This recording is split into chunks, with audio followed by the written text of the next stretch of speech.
DCB മീഡിയയുടെ പുതിയൊരു വീഡിയോയിലേക്ക് സ്വാഗതം. കഴിഞ്ഞ പിണറായി സർക്കാർ ഇലക്ഷന് തൊട്ടുമുൻപ് വിതരണം ആരംഭിച്ച സ്ത്രീ സുരക്ഷാ പെൻഷൻ പദ്ധതി തുടരുമോ അതോ നിർത്തലാക്കുമോ എന്ന കാര്യത്തിൽ പലരും ആശങ്കയിലാണ്. എന്നാൽ കഴിഞ്ഞ ദിവസം നിലവിലെ മുഖ്യമന്ത്രിയായ VD സതീശൻ സ്ത്രീ സുരക്ഷാ പെൻഷനെ പറ്റി പരാമർശിച്ചിരുന്നു.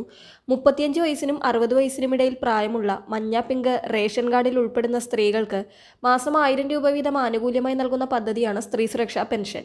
ഒക്ടോബറിൽ പദ്ധതി പ്രഖ്യാപിച്ചുവെങ്കിലും ഫെബ്രുവരി മാർച്ച് എന്നീ മാസങ്ങളിലാണ് ഈ പദ്ധതിയുടെ ആനുകൂല്യ വിതരണം ചെയ്തത്. ഏപ്രിൽ മെയ് മാസങ്ങളിലെ തുക ഇപ്പോൾ കുടിശ്ശികയാണ്. ജൂൺ മാസത്തിലും തുക ലഭിച്ചില്ലെങ്കിൽ തുടർച്ചയായി 3 മാസങ്ങളിലെ തുകയാണ് സ്ത്രീ സുരക്ഷാ പെൻഷനിൽ കുടിശ്ശികയായുള്ളത്.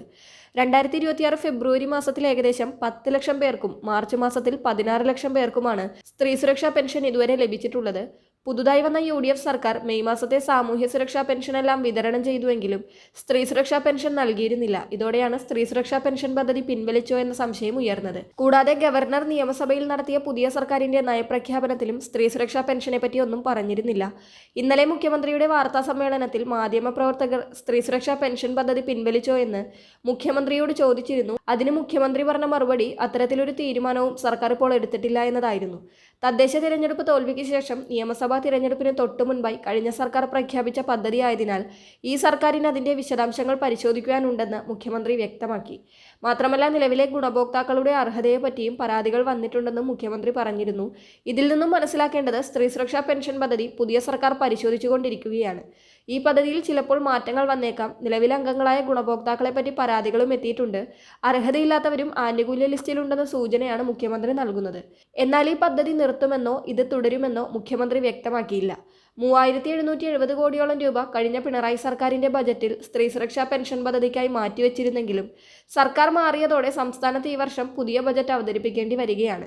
അത്തരത്തിൽ പുതിയ സർക്കാരിന്റെ ബജറ്റ് നാളെയാണ് അവതരിപ്പിക്കുന്നത്. ആ ബജറ്റിൽ സ്ത്രീ സുരക്ഷാ പെൻഷനായി ഫണ്ടുണ്ടെങ്കിൽ മാത്രമേ ഈ പദ്ധതി മുന്നോട്ട് പോവുകയുള്ളൂ. അതല്ല എങ്കിൽ ഈ പദ്ധതിക്കായി ഫണ്ടൊന്നും അനുവദിച്ചില്ലെങ്കിൽ ഈ പദ്ധതി തുടർന്നു പോകുന്നതല്ല. അതിനാൽ ഈ ജൂൺ 19 വെള്ളിയാഴ്ച ധനവകുപ്പ് കൂടി കൈകാര്യം ചെയ്യുന്ന മുഖ്യമന്ത്രി അവതരിപ്പിക്കുന്ന ബജറ്റിൽ സ്ത്രീ സുരക്ഷാ പെൻഷൻ പദ്ധതിക്കായി ഈ വർഷത്തെ ഫണ്ട് അനുവദിക്കുകയാണെങ്കിൽ പദ്ധതി തുടരുന്നതായിരിക്കും. അല്ലാത്തപക്ഷം കേവലം 2 മാസം വിതരണം നടത്തിയ ശേഷം ഈ പദ്ധതി അവസാനിച്ചു എന്ന് പറയേണ്ടി വരും. എന്തായാലും വെള്ളിയാഴ്ചത്തെ ബജറ്റ് വരെ സ്ത്രീ സുരക്ഷാ പെൻഷൻ ഗുണഭോക്താക്കൾ ഈ പദ്ധതിയുടെ ഭാവിക്കായി കാത്തിരിക്കേണ്ടി വരും. പദ്ധതി തുടങ്ങിയ സമയത്ത് അപേക്ഷ വെച്ച് അപ്രൂവൽ ആകാത്തവർ വീണ്ടും അപേക്ഷ തിരുത്തി വെച്ചിരുന്നു. എന്നാൽ അപ്പോഴേക്കും പദ്ധതിയുടെ തുക വിതരണം നിലച്ചിരുന്നു. അത്തരത്തിൽ ആനുകൂല്യം ലഭിക്കാൻ അപേക്ഷ വെച്ച് കാത്തിരിക്കുന്നവർക്ക് ആശ്വാസമേകുന്ന വാർത്ത നാളത്തെ ബജറ്റിൽ ഉണ്ടാകുമോ എന്നാണ് എല്ലാവരും കാത്തിരിക്കുന്നത്. പദ്ധതിയിൽ ചില മാറ്റങ്ങൾ വരുത്തി പദ്ധതി തുടർന്നു കൊണ്ടുപോകുമെന്നൊക്കെ ചിലർ വിലയിരുത്തുന്നുണ്ടെങ്കിലും ഇതിൽ യാതൊരു ഉറപ്പുമില്ല എന്നതാണ് യാഥാർത്ഥ്യം. സ്ത്രീകൾക്ക് സൗജന്യ KSRTC യാത്ര, വിദ്യാർത്ഥികൾക്ക് മാസം 1000 രൂപ തുടങ്ങി നിരവധി ആനുകൂല്യ പദ്ധതികൾ പുതിയ UDF സർക്കാർ കൊണ്ടുവന്നതിനാൽ സ്ത്രീ സുരക്ഷാ പെൻഷൻ തുടർന്നു കൊണ്ടുപോകുന്ന കാര്യത്തിൽ യാതൊരുവിധ ഉറപ്പും പറയാനാകില്ല.